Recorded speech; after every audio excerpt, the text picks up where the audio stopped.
Welcome to Coffee with the Sarlos. I'm Kelly. And I'm Karen. We are a mother-daughter duo of mediums, medical intuitives, psychics, and energy healers offering personal sessions to clients all over the world. And this is our podcast. Coffee with the Sarlos is a platform to share the remarkable experiences of our clients and the messages that are channeled for them from the spirit world. These stories will make you laugh, some will make you cry, and some are certain to be an absolute butt-kicking with love. Our intent for this podcast is to gently and kindly challenge your beliefs, grow your empathy, and help you find pieces of your own self in each one of these individual stories. Before we jump into today's show, we have a few notes for our listeners. Karen and I have personal practices channeling for local and international clients. If the stories in these shows is something you'd like to experience, you can request your own personal session through our website, bysarlo.com. We also have gift certificates available if you wish to gift this experience to someone anywhere in the world. We have a second podcast series called Sips of Sanity. This series is your emotional and intuitive intelligence toolkit. We pick one topic every month and provide you with healthy tools for critical thinking and communication. This series airs the first week of every month. The first show is free and can be found on our website, your favorite podcast platform, or YouTube. The full series can be found on patreon.com/bysarlo. Patreon is our membership portal with a ton of monthly benefits for those of you seeking to grow your emotional and intuitive intelligence. Karen has a personal blog that explores the beauty and importance of intuitive gifts. There's a question and answer segment that addresses listeners' questions. As we mentioned, you can find the complete Sips of Sanity series here, along with handy habit trackers and great reflective questions to help you get the most from the shows. We provide you with guided journeys and music to enrich that experience, and we're running an emotionally intelligent, interactive book club. And for patrons in our top tier, each month we're putting your names into a draw for a free half-hour channeling session with Karen or myself. If you're interested in joining us, head over to patreon.com/bysarlo. Now, on to the show. I'm all ready for today's show, and I'm excited to do this one, Kelly. Oh, good. So I need the name of a female client. I'm going to go with Merida. Did you make that up? No, I think it's a Disney princess. I think she's the Scottish redhead with the arrow. I can't remember. Oh, do I ever like that? Yeah, it's pretty. Merida. Is there a short form for Merida? Or do You I can call her Mare if you want. Mare? I didn't want people to be like, "Ooh, I'm gonna peg off the Grey's Anatomy part of the bingo sheet." I'm trying to be more diverse. Okay. So Mare and I can see each other over technology, and she asks the question, what is blocking me? And she says, Karen, you have the whole half-hour appointment.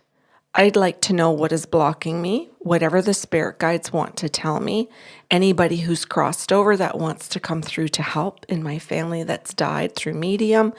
She says, I just want an answer. And I said, I'm going to pause for a little while and I'll connect with the spirit world, see what they have to offer, and I'll share things as I get it coming in through the whole half hour as opposed to dumping it all at the very beginning. So can I ask you a question? Mm-hmm. Do the guides organize you to say like, hey, Karen, we're going to do 3 things here. We've got a medical block, we've got an emotional block, we've got a physical thing going on? Sometimes. Or do they just like, here's the first thing, let's go? Yes, both. Okay. So, and you know what, Kelly? Like, I don't even understand sometimes why it's one way or the other. Mm-hmm. I'm not certain. And I know when I didn't have a splint on my finger and I was doodling, that sometimes I could doodle them really fast on the page. And I know that at other times, well, since I've had the splint on, that I can't doodle anymore because it's my thumb. And I've had to ask the guides to go slower and not download them quickly because I don't have any memory. I can't hold it. Neat. I can't. So I know that I've had to ask the guides to help me. As things have changed with my problem with my hand for the last 10, 11 weeks. Mm-hmm. So her spirit guides came in and said the very first thing that they said to me was talk to her about the fact that she runs around asking other people how they use their gifts. So she asks others, and I said, "Well, what's wrong? What's wrong with that? Like, explain more. Like, I don't know what to say why that's a block." I can. Well, I'll go, and then if I can, I'll add. Well, I know for myself, this can go in a really dark direction, but let's see what happens. I know for myself, if I was to ask certain people that I came across in my lifetime, especially at different ages, I probably could have easily bought into the belief that I was supposed to do house clearings of energies that humans, felt ignorantly disturbed by. And I could have bought into the belief that there were evil spirits. Because some people truly believe they're using their gifts that way. I know at a different point, I would have thought that I should have physically beaten myself up and bled myself dry of all of my energy, trying to energy heal others, thinking that I had to take on their stuff. There are so many people in this profession running around, as you've said, using their gifts in really inauthentic ways, really forced ways. And I think also, something that we've really hammered home with our patrons who are developing their intuitive gifts on our platform, we give them a list of the 5 and 6 senses to use and to explore in their journeys. If I ran around asking other people how they're using their gifts, I may value one over another that I'm really strong at that they might not be. Did I summarize the show in 30 seconds? Pretty much. Okay. Yeah. Okay. You killed it. Thanks. And you said it really like there's more. I believe you said quite a few things that go into some of the other points that they said on the page. So we can. So maybe that just primes listeners to be able to piece things together as you tell Mare's story. Yeah. So some of them are not walking the talk, which is what you have said. Some of them are under false beliefs. And so she's trying to do something that isn't authentic.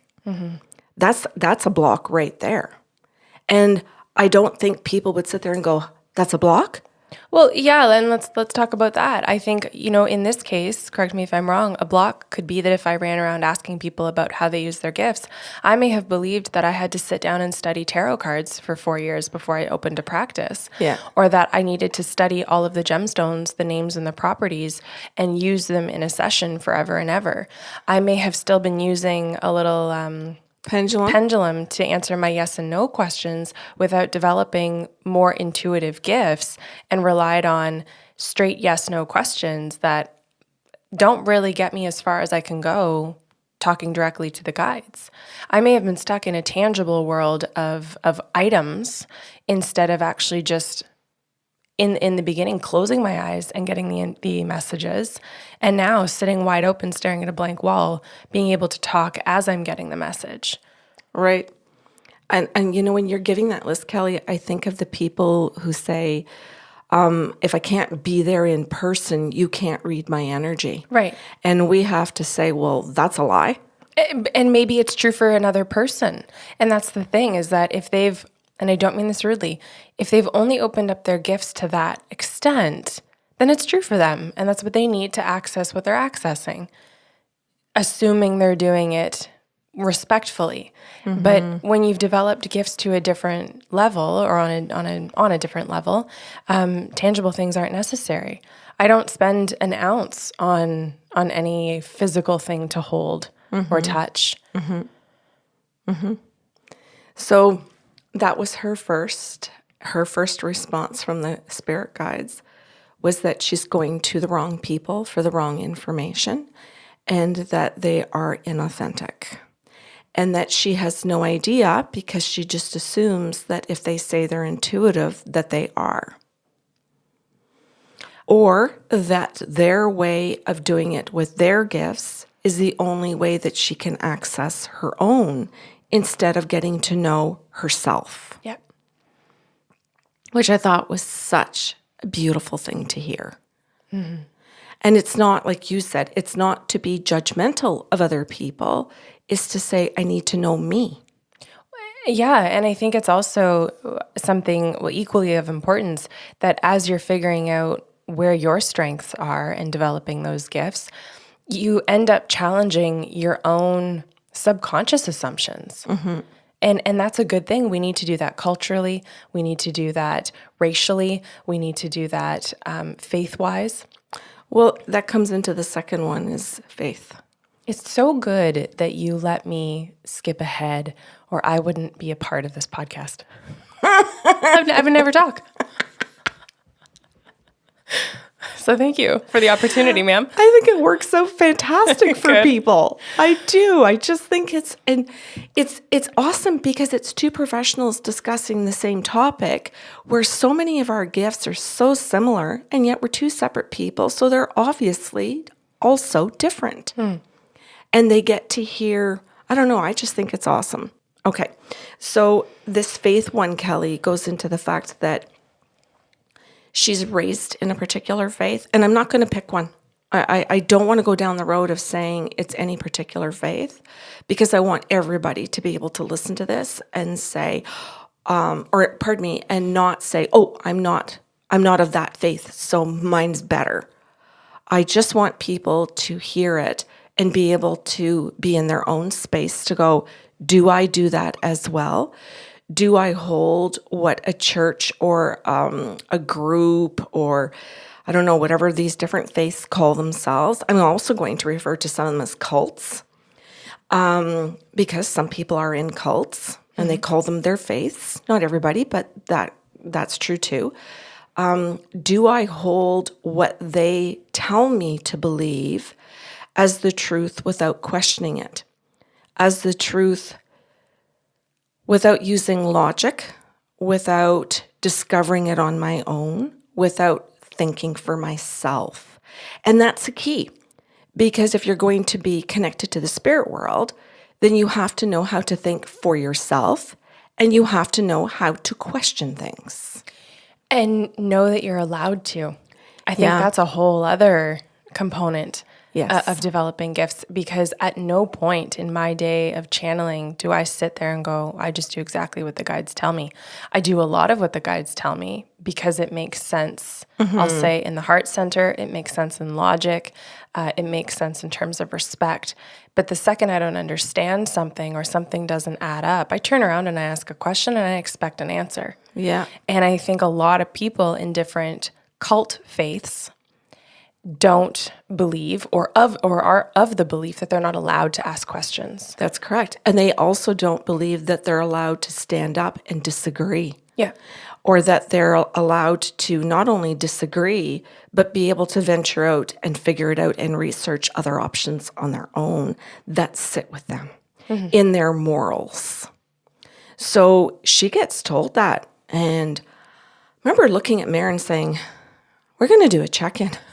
Well, yeah, because what you have said in this process, or if you've even related at this point, is an entire conversation, in fact, about maturity. Yes, and individuating from cult/religions, parents, Authority.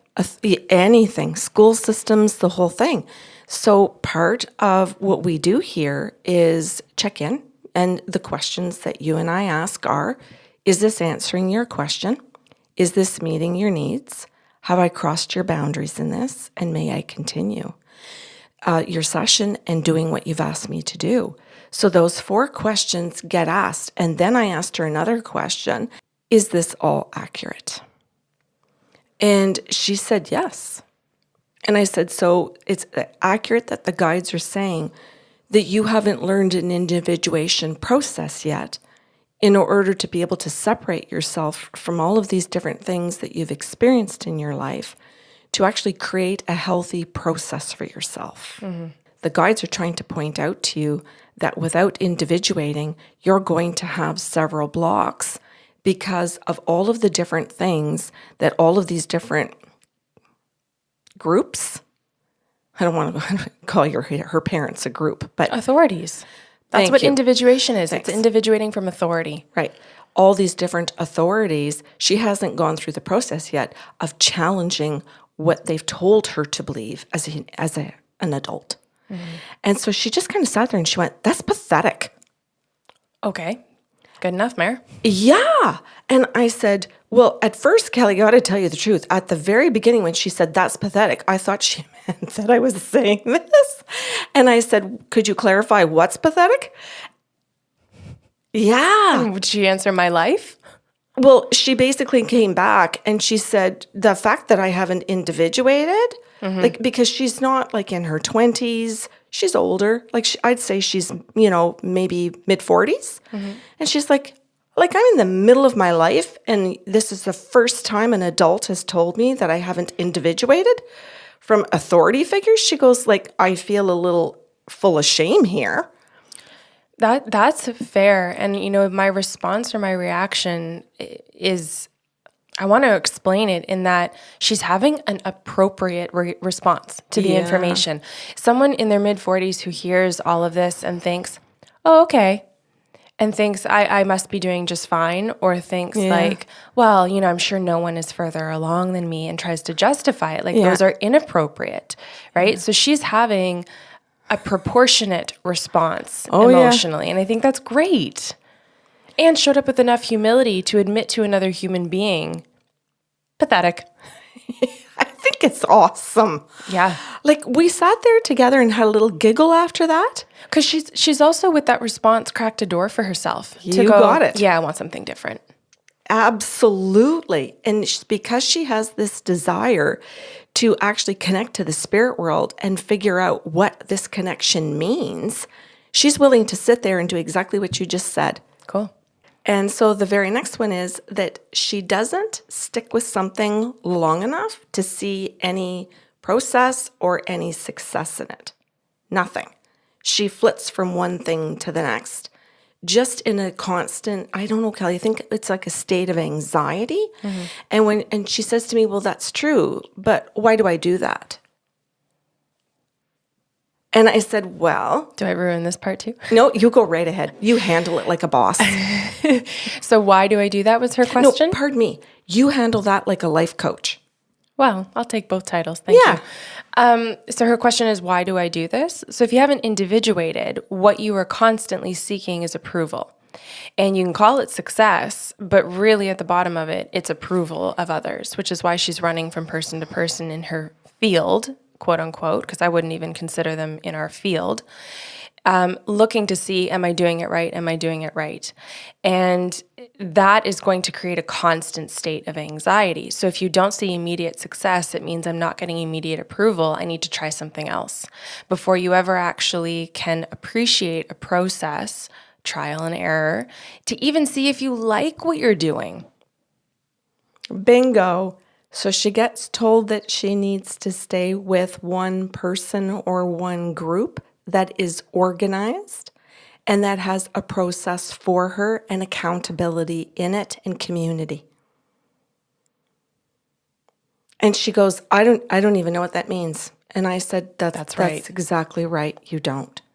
And I said, you need to be told and to have structure given to you. And she goes, could you give me an example of that? And I said, yes. I said, I will give you the example of our platform on Patreon, where you actually get journeys and you get the tools, the music that goes with it, a discussion from Kelly and I that you can download at your leisure and keep re-listening to, where you get information about that particular journey and what you were supposed to experience in it, where you could get blocked in it, how to unblock yourself. And she goes, what?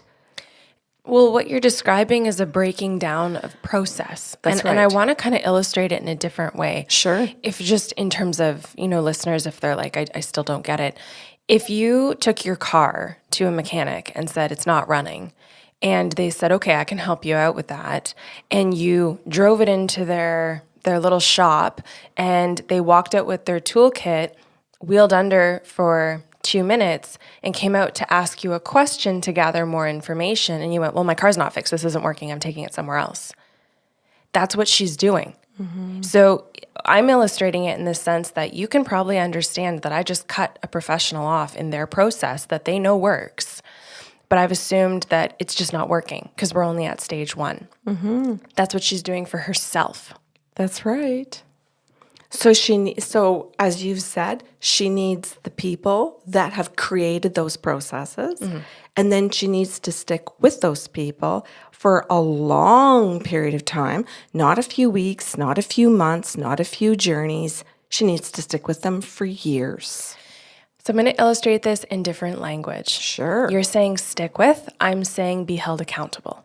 And I know you're saying the same thing. I'm just going to translate it for people, because if you're not sticking with something, then you're not being held accountable to actually implementing or creating action or working through something. It's the same as reading a book but not working a book. If you're going to shop all over the self-development section of Chapters or Indigo, but you're not actually going to do the exercises in the books, then really you're just kind of wasting your time here. It's all concept. It's all theory. I did that. I can remember doing that, going into those bookstores in the self-help section for a good decade, reading book after book, but not actually applying them, and wondering why my life had not changed. Right. So It didn't change at all. In your terms, you didn't stick with anything. That's right. And in similar terms, there's no accountability. That's correct. And that changed, but I do understand both sides of that story now. Oh, as do I. Mm-hmm. I'm just illustrating it for people because if they feel like they're sitting in Merida's situation or position, they may be going, oh, fuck. Okay, so what do you do? Yeah. So right on the heels of that, the spirit guide said she's too lazy. Oh. Yeah. So I said it just plain simple. I said, you're too lazy to do it. And she goes, yeah. And I said, so while you want to be intuitive, while you want these things, you don't perhaps want them enough to actually work hard enough to do it. You want to be like the people who talk the talk, but you don't actually want to do the work to be able to be the person who's doing it on a daily basis. And so if you actually knew how much work went into it, or how much dedication, or as you said, Kelly, the work ethic, holding yourself accountable, I said, you haven't really decided in life that you're holding yourself accountable to anything. Which, this is where I lose my patience in the sense that this is total entitlement. This is I should just deserve to have the success in whatever field it is that I want to have. I should just be able to be rich and famous. I should be able to do an audition and walk in and be a famous actor and go from 0 to 100 and not put any work in. Mm-hmm. That's correct. And entitlement happens when you don't have the first part that we were talking about, maturity, having individuated. Yes. So she's got quite a few tasks ahead of her in her mid-40s if she's actually going to make the decision that this is something that she wants, as opposed to something that she just likes to want. Mm-hmm. And I said, so you just like to want things and you wait for other people to give them to you. And she went, well, that would be spot on. Good job, Mare. Yeah. And I said, so Mare, I said, this is where you don't actually engage in life. You're more the observer. You're more, I'm laid back, nothing bothers me. But you have that attitude because you actually don't want to get in and do any of the work. And I said, that goes for your job. That goes for your partnership. And she went, oh. Just this massive groan. Well, that's a whole other area for a whole other day where I'm not happy. And I said, well, you're not happy, and we won't go down that road because you don't want to yet today. But for the very same reasons that you're blocked in where you think you want to be an intuitive, but if you actually researched and knew what intuitives did and how they worked at it, you just want that. You're not going to do the work to get there. And I said, and you're doing the very same thing at your job, and you're doing the very same thing with your partner. I think what you did, A, was part of your job, so congratulations. But also, like, a way to save her, $130 on each topic that she may have come back for in the hour or, the half hour, to say, hey, just re-listen to this recording and replace what am I blocked with in terms of my career or my passion, and replace it with my relationship. If you like the idea of being in one, but you don't want to do the work for communications, all the same rules apply. All the same problems and stubbornnesses apply. 100%. Such a good reply, Kelly. And you know what, this is where the integrity of what we're doing in the channeling sessions really comes in and comes to light, is that we're not going to say you need to see us once a week for the rest, for the next 7 years, the way a counselor might, an unhealthy counselor, I will say, and hook you in to make you think we've got so much to discover. You literally just laid it out there and said, here's the exact problem down to the last thing that you need to know. Now it's just about moving forward and getting the tools. And to illustrate the point that you made, those tools are also going to help her discover if what she's saying she wants is in fact what she even wants. Very good. The last thing the guide said to me to say to her is that she's so afraid of rejection that she doesn't make an effort for anything. And when I said, where does the fear of the rejection come from? Parents, from her childhood. When she's a child, when she first, indicates that she has an interest, I want to go to play soccer, I want to do something, she shows the interest, her parents undermine that interest. They might let her go and try, but then they undermine it because they don't want to have to be on a field for 2 hours. They don't want to have to drive her there. So they just make comments in any way that they can, or they make other plans the very same night so that they undermine her ability to be really, truly a part of the team.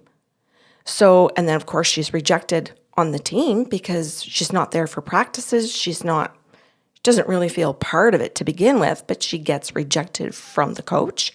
She's told to sit on the bench instead of play, right?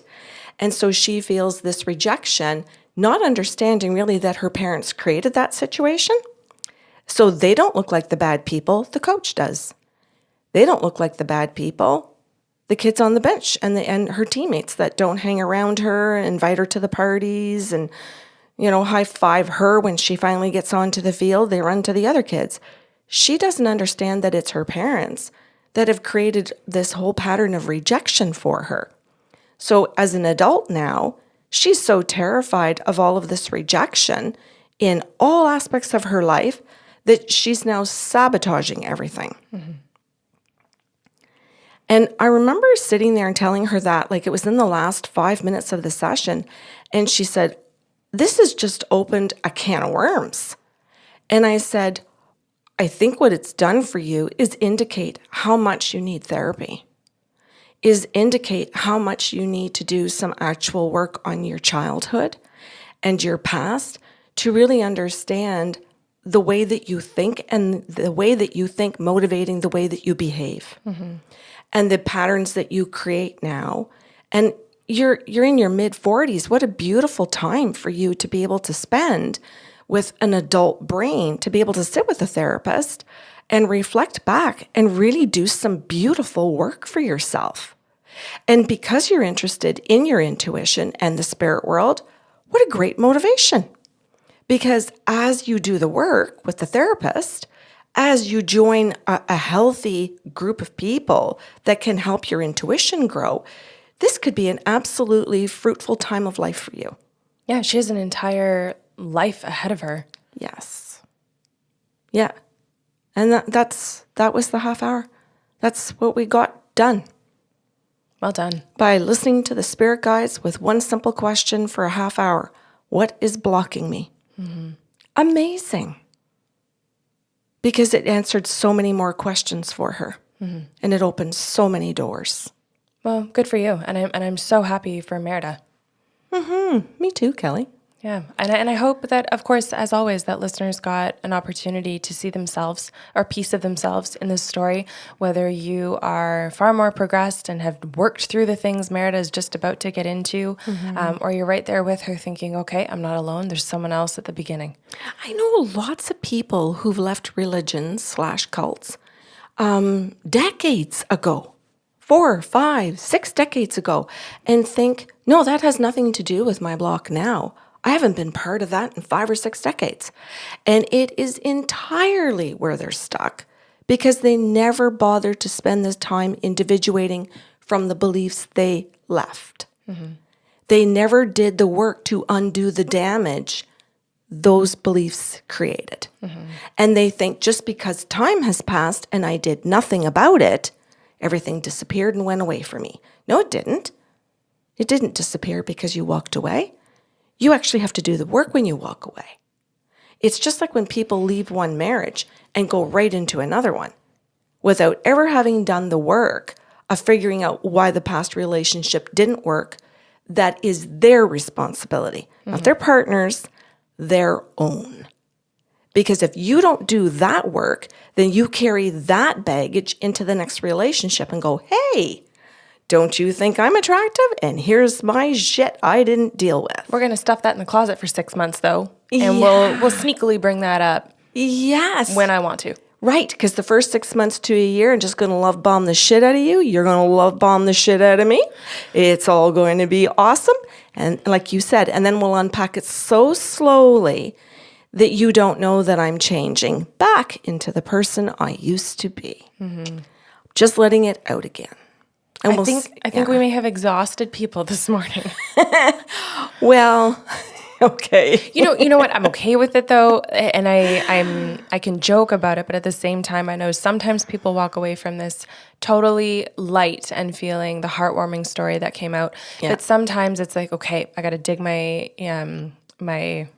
into this and work hard because I found myself in that story and I've got shit to do. Right. And I think both are fantastic. And hopefully, if you had a heartwarming one last week, you've got the energy for this today. That's good. I like that. Thank you for sharing. You're welcome. Thanks for listening to Coffee with the Sarlos. If you enjoyed the show today, help spread the love with a like, share, or review of the podcast. See you next Saturday with a brand new episode.